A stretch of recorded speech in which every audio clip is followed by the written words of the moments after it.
Hello and welcome to day 2 of Aura Alignment. If you are new here, my name is Ebony. I'm a human design and gene keys reader expert and coach. And today we are talking about releasing conditioning.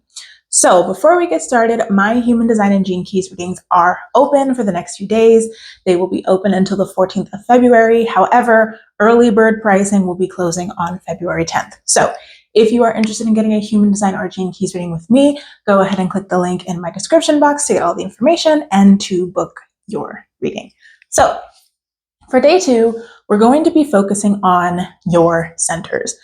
And there's a few different reasons for this. Number 1, I believe that the easiest way to spot conditioning and release it is in the centers, because each one has a specific energy that it is governing and a specific way that that energy is supposed to manifest, and that helps you operate in the world in your life, right? Whether it's defined or undefined makes a difference on if you have that energy consistently in your chart or if it is more inconsistent.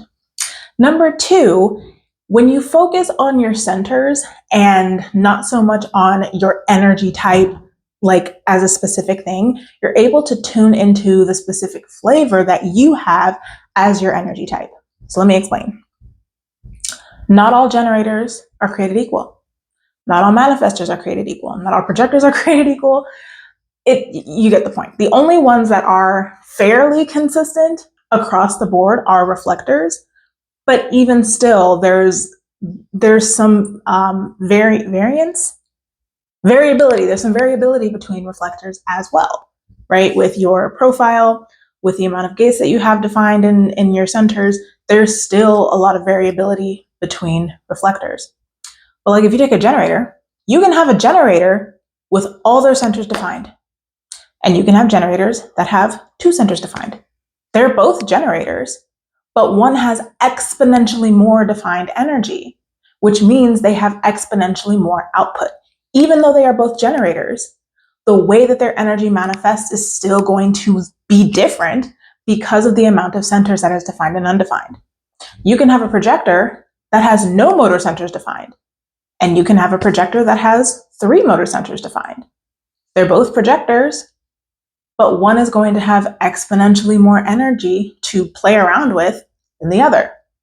So when we keep our energy type in mind, when we keep our aura in mind, and we focus on working through and living through our centers, whether they're defined or undefined, we now get to create our own personalized experience of how our energy works and how we are meant to operate with it. Okay, so the workbook that you're going to get, if you are registered for Aura Alignment, if you have not registered for Aura Alignment, the link for that is in my description box. But if you are registered, the workbook that you will be getting from me is going to have information on all of the centers and how that energy is going to manifest for you if it is defined or if it is undefined. Now, the other thing that we're going to be working on today in order to release that conditioning are 2 different aspects of change: identity change and behavior change. In order to make a sustainable change, we have to have both. Because just focusing on the action isn't going to necessarily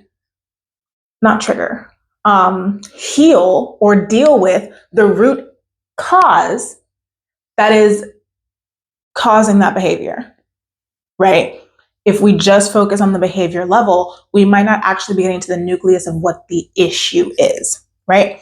If we just focus on identity, we might get stuck where we don't know what action to take, right? Like we can choose to be this person and it's like, okay, now what, right? This is kind of where there's this divide between mindset work and actually going out and being productive, right? They have to come together. So that's why when we're doing deconditioning, and if you have my deconditioning masterclass, then you already know this, we want to do both. We want to have the identity change and we want to have the behavior or the action that goes along with it. So also in that workbook, I'm going to be asking you questions about, are you willing, number 1, are you willing to allow yourself to be this person, right? Are you willing to allow yourself to be the person who does the things, who responds to the things that they are activated by or not? Because if you're not willing to be that person, if you're not willing to identify as that person, then doing the behavior isn't going to work because those two things don't match up. If you have decided that you are not the kind of person who responds to the things that activates them, then responding to the things that activate you, that behavior, it's not going to work, right? So we want to first allow ourselves the space to identify as this person, as the person with a defined ajna, as the person with an undefined spleen, as the person with a defined root, as a person who has no defined centers at all, right? And then after that, once we have decided and chosen that this is our identity, this is who we are choosing to be, this is how we are choosing to show up and operate, then we can move into behavior change. What does this identity look like in action? What are the actions that I can take based on my design, based on my definition or my undefinition? I don't think undefinition is a word.